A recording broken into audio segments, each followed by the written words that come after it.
Hello and welcome back to the Fit Like a Girl podcast. My name is Jackie. I am your host. I will address the elephant in the room. It has been a hot minute since I have done a podcast. If you are listening to this in January 2024, it has been many months. I want to say like at least 8 or 9 months since I've done a podcast. And it wasn't exactly an intentional break, but just things happened and I ended up taking a lot of time off. But I am back and I'm excited to get more content out here and I guess just put out some more things, especially in a longer form, such as a podcast, and also putting this up on YouTube as well to just help more people and reach more people. So, I guess for those who have listened in the past and are wondering like why I had a big hiatus, I'll kind of tell you, I guess a little bit. There's nothing really significant. It's just that over the past year in 2023, my work with online clients and online coaching and stuff got quite busy, which I mean is amazing and a huge blessing, but it took up a big chunk of my time, as well as, having two young kids. It's hard to podcast with a young baby in the house. And I mean, my youngest is now 18 months. But at the time she was at home with me full time and I wasn't really able to get away to podcast a lot of the times because any amount of time that I had while she was napping or otherwise was spent trying to help clients and doing programming and client calls and all that kind of stuff that I just simply didn't have the capacity to add on podcasting along to that schedule. Then in the summertime, I got busy with just like life and gardening, and I started riding horses again, which really just consumed my entire summer. So in June, the end of June, I found a horse. Her name is Jessie, and we purchased her and brought her home. And we have just been kind of bonding ever since. And I've been doing a lot of riding, a lot of horseback riding, which is how I spent most of my summer, like I said, it was incredible. Really, for me, it was rediscovering an old love that I forgot how much I missed it. Like I knew that I had missed it, but until I was back in riding, consistently again and learning again, reestablishing skills that I had forgotten and that I had missed. I had forgotten just how much I loved it and how big of a part of my life it was when I was younger. I rode horses pretty much all my life, from a young kid to, well, pretty much till I went away to college. I did 4-H for several years, a little bit of barrel racing, lots of trail riding and cattle chasing and a little bit of team penning and all that kind of stuff. Just grew up with horses. And then when I went away to college to be a vet tech, my horse was left at home on the farm and I didn't really plan on moving back home afterwards. So I decided to sell him. And then after that, I would ride occasionally here and there, like ride my grandpa's penning horses and stuff like that. But I didn't really ride much anymore. And yeah, so I decided it was time to get back into it. And with the help of my grandpa helping find me a great horse, slowly started rebuilding that love again. So that kind of took me throughout the winter and into the fall. And then over the course of the past couple of months recently, just with both girls now in daycare, I've been able to work more on my business. So I actually started doing my own coaching. So like business coaching, where I now have my own coach and a program that I follow. So not unlike a lot of my clients, I've done a lot in my business on my own, and I'm super proud of the progress that I've made and how much I've grown and learned over the years. But there were certain things that I felt like I could just do better and didn't really know how to do it. So yeah, now I am doing a online coaching program for myself in terms of business.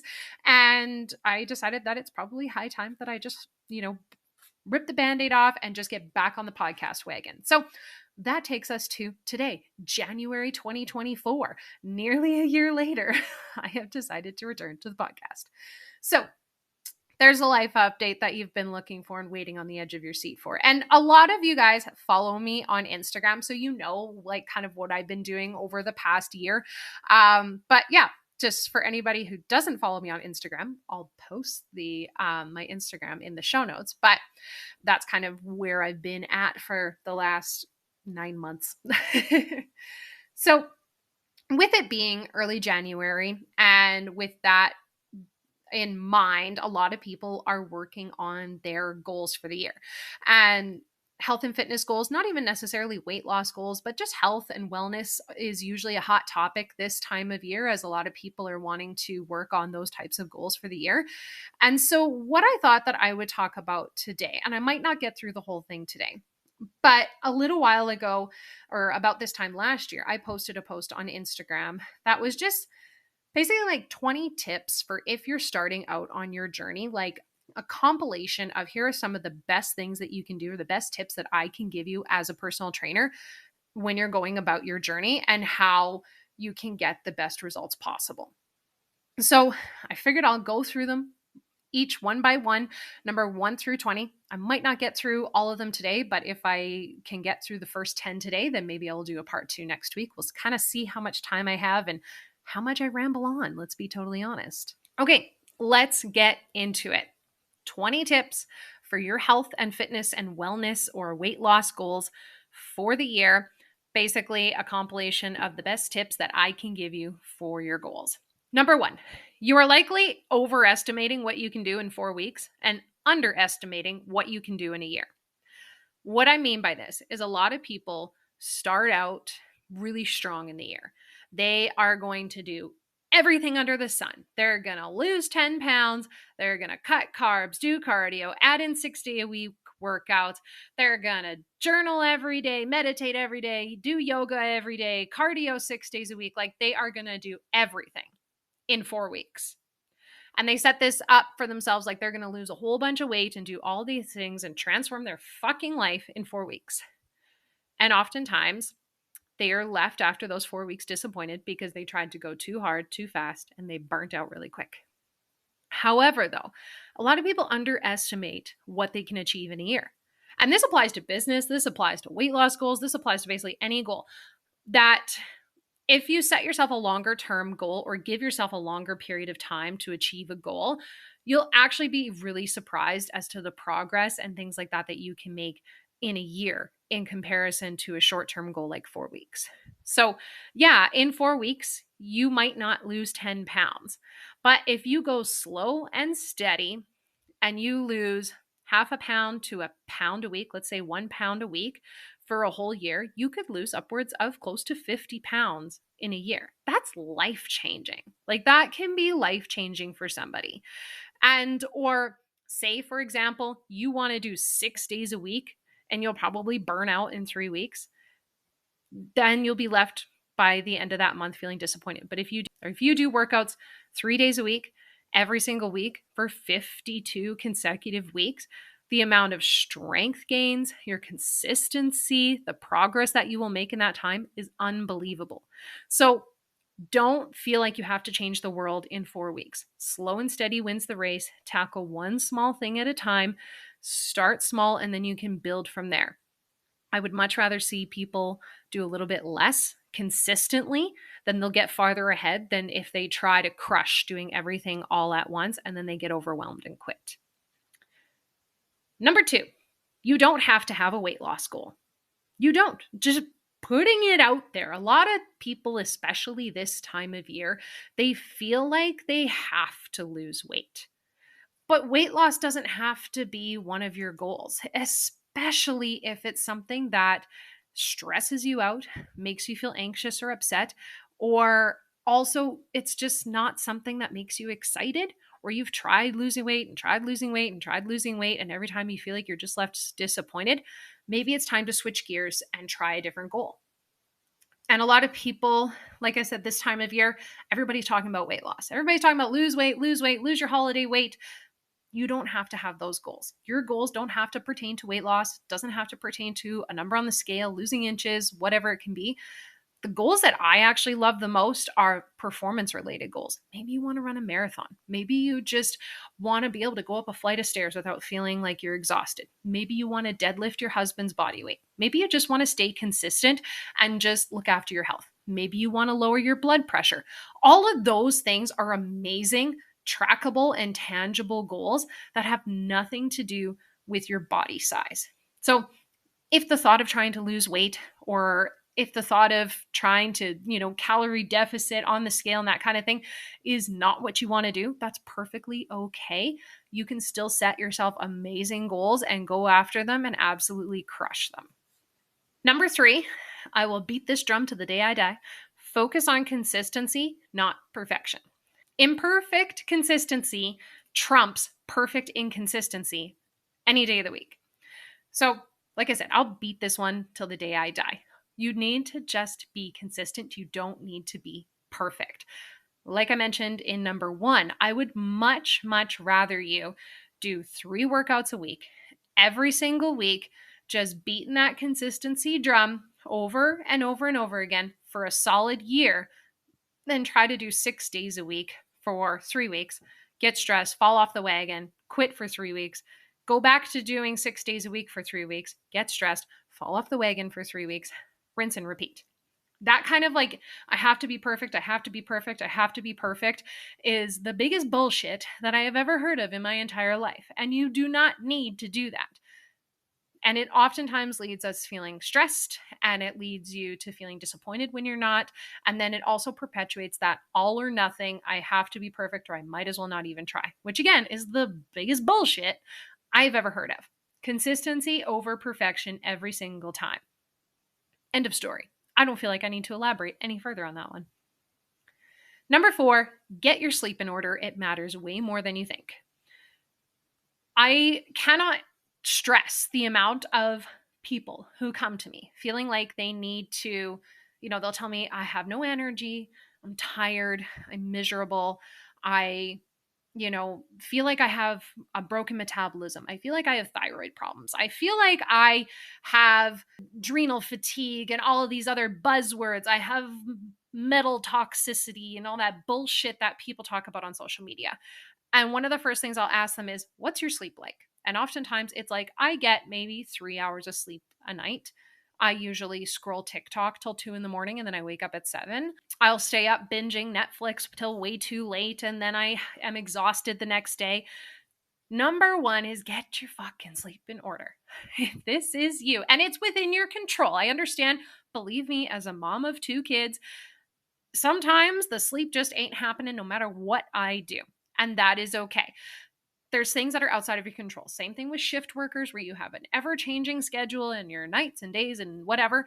I understand that when it comes to sleep, sometimes there's certain things that are outside of our control. But if there is things that are within your control, like getting the fuck off your phone, stopping watching Netflix at a reasonable hour, getting to bed at a reasonable time, get that in order first before you think that you're broken, your metabolism's broken, all that kind of stuff. Sleep matters so much when it comes to our recovery, our brain function, our energy, our motivation, how we feel, depression, anxiety, all that kind of stuff, as well as recovery from your workouts, muscle growth. Sleep has so much to do with it.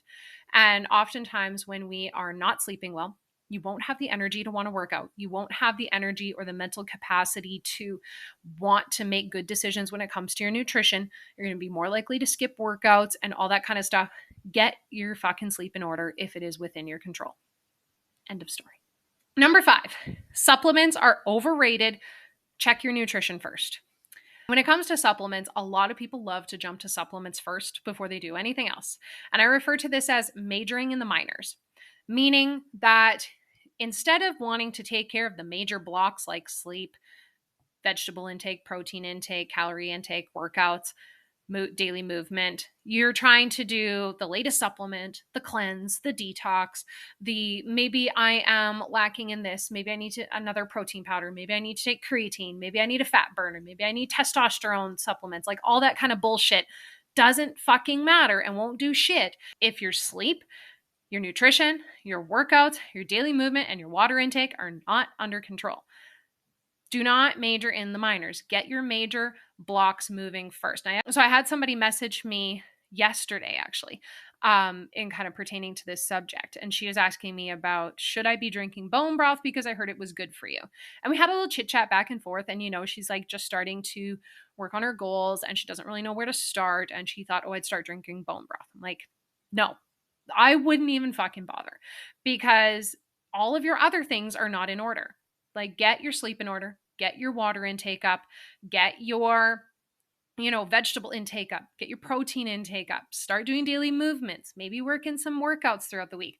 Get your major big blocks moving first before you even think about doing anything like bone broth supplementation and that kind of thing. So it's just one of those things that, again, don't major in the minors. Take care of the boring stuff first. Yes, it's boring. No, it's not exciting as going to the supplement store, but it's what's actually going to get results in the long term. And guaranteed, once you start doing those big things, that's what's actually going to make you feel better, not the bullshit supplements from the store.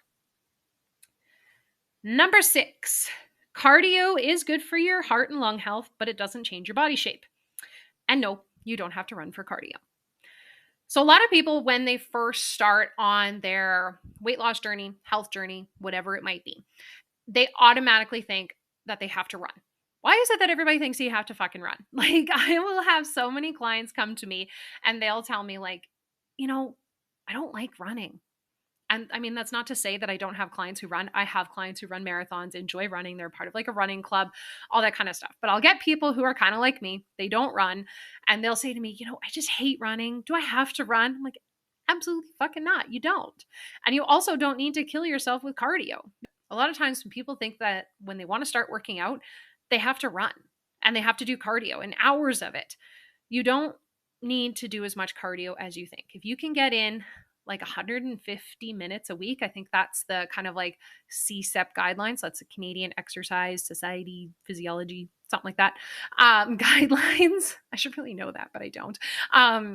Is like 150 minutes of cardiovascular activity a week. And it's not even like rigorous cardiovascular activity. It's like low intensity cardiovascular. And that could be walking. That could be walking on an incline. That could be cycling. That could be swimming. That could be Zumba. That could be, playing at the park with your kids. That could be rowing. Could be running. Could be cycling. Stairmaster. I said cycling already. But you get the idea. You don't have to run for cardio. Cardio is great for your heart and lung health, but it doesn't change your body shape. In that, if you want to tone up, if you want to build muscle mass, if you want to build a booty, if you want, shapely legs, toned arms, cardio doesn't do that. It doesn't build muscle mass. Weight training builds muscle mass.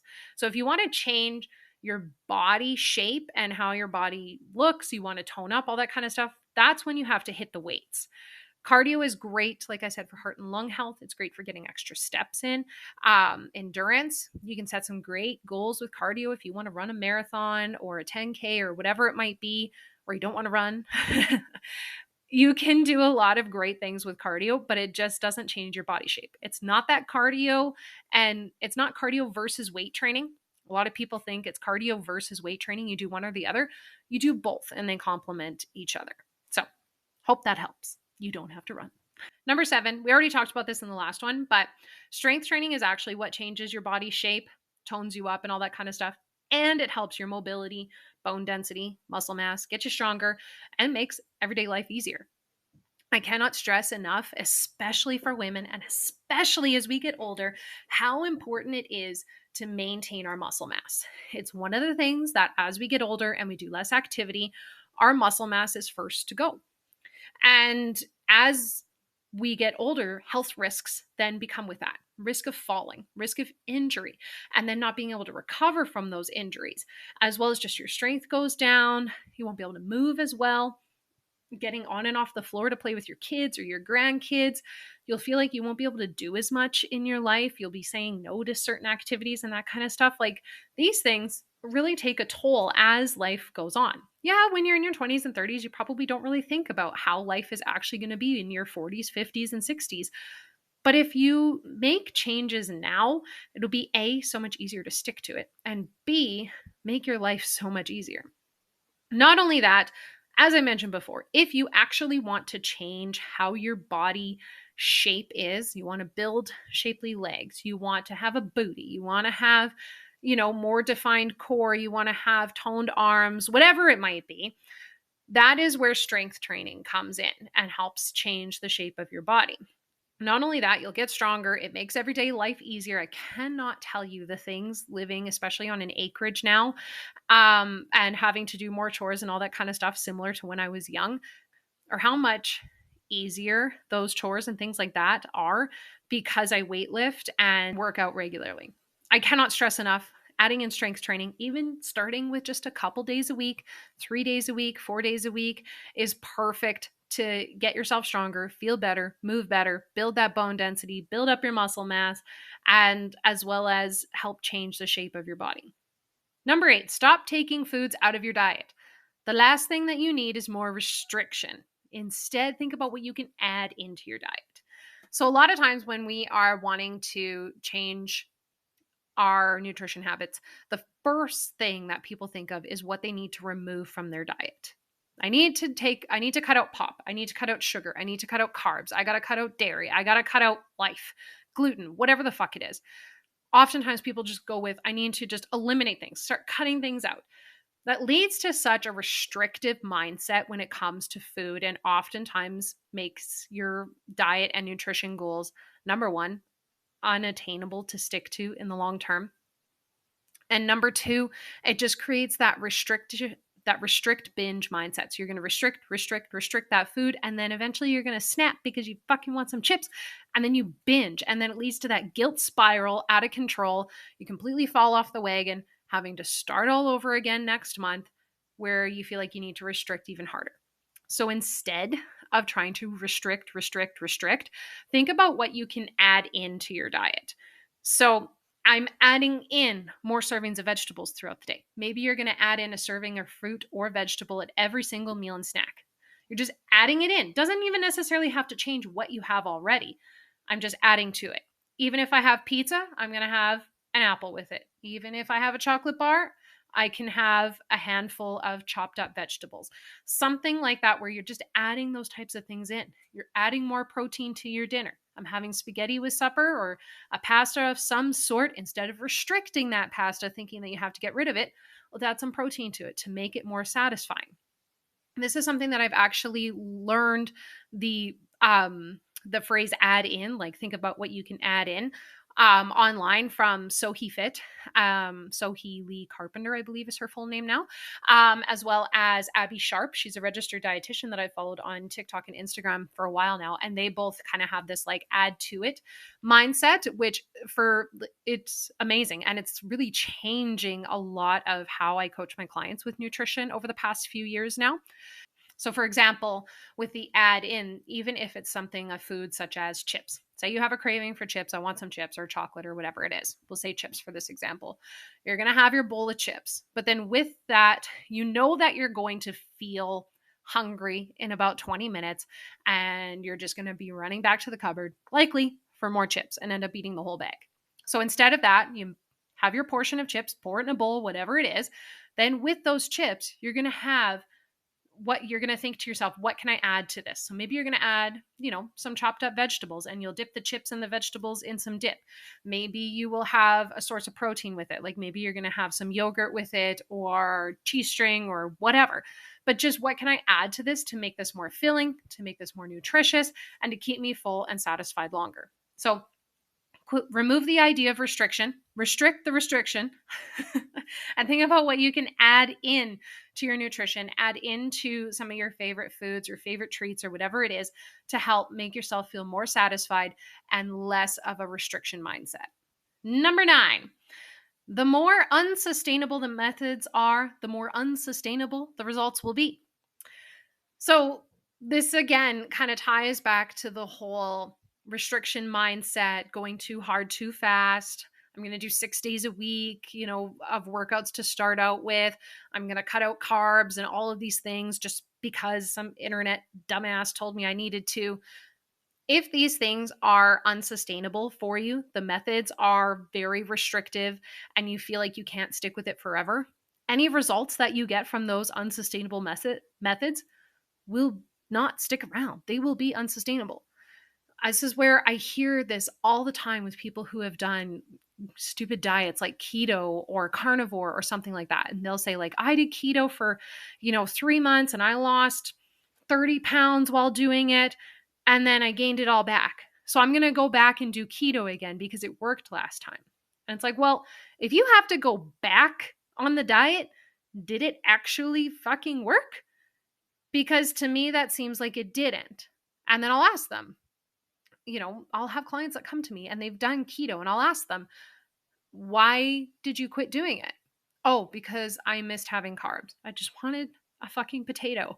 I just wanted to eat carbs again. It's like, okay, so did it actually work if it was so restrictive that you couldn't stick with it for forever? And oftentimes they'll say, well, no, I guess not. So just remembering, if it's a method that you think, God, I can't wait to get off of this, or man, this actually is quite restrictive and I don't like it, but I'll suck it up for the time being.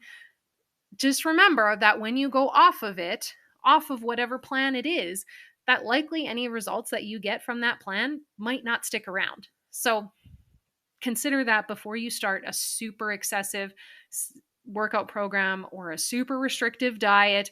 If you can't stick with it forever, there's no point in even staying on it. Number 10, I think this will be the last one for today, and then I will do the other 10 in a part 2. But number 10, HIIT is overrated for most people. When I say HIIT, I'm referring to high intensity interval training. The reason why I say is that it's overrated for most people, in that average Joe, gen population person, not personal trainer people, not people with, goals of wanting to do crazy CrossFit competitions or anything like that. Average Joe, average Jane. High intensity interval training is kind of overrated. It's not that it's bad. I'm not shitting on it. I'm not saying that's terrible or anything like that. It's just that the benefits from the high intensity interval training versus the risk of injury, the risk of burnout, all that kind of stuff isn't really worth it for the average person. And not only that, a lot of times I see online high intensity interval training workouts, HIIT workouts that I'll see on Instagram and that kind of thing. Most of the time, those are not actually true high intensity interval workouts. They're not true HIIT workouts. They are a circuit workout that gets your heart rate up. Yeah, for sure. But it's not actually true HIIT. High intensity interval training is very, very intense and is really not for a beginner or novice person who just started working out. It's for a more advanced person, somebody who really, really wants to push their limits and push themselves. And not only that, it's a workout that should only really be done maybe once or twice a week. You should not be doing HIIT workouts 5 days a week. And if you have a program that says that you're doing HIIT workouts 5 or 6 days a week, you're probably not. You're probably doing some pretty awesome and intense circuits that get your heart rate up and get you sweating and those kinds of things. And I'm not shitting on those workouts either. They're just not HIIT. So again, there's nothing wrong with high intensity interval training, just for the average person who wants to get fit, maybe get better cardio, be able to have better endurance, better strength, move better, all that kind of stuff. High intensity interval training isn't really where it's at. You're better off incorporating a good quality strength training program with some zone 2 cardio throughout the week, maybe a little bit of zone 3 cardio. So kind of your more low intensity, moderate intensity cardio versus crushing yourself and killing yourself with HIIT workouts. That's all. So there's 1 through 10 of my top 20 tips for you for your fitness and health goals.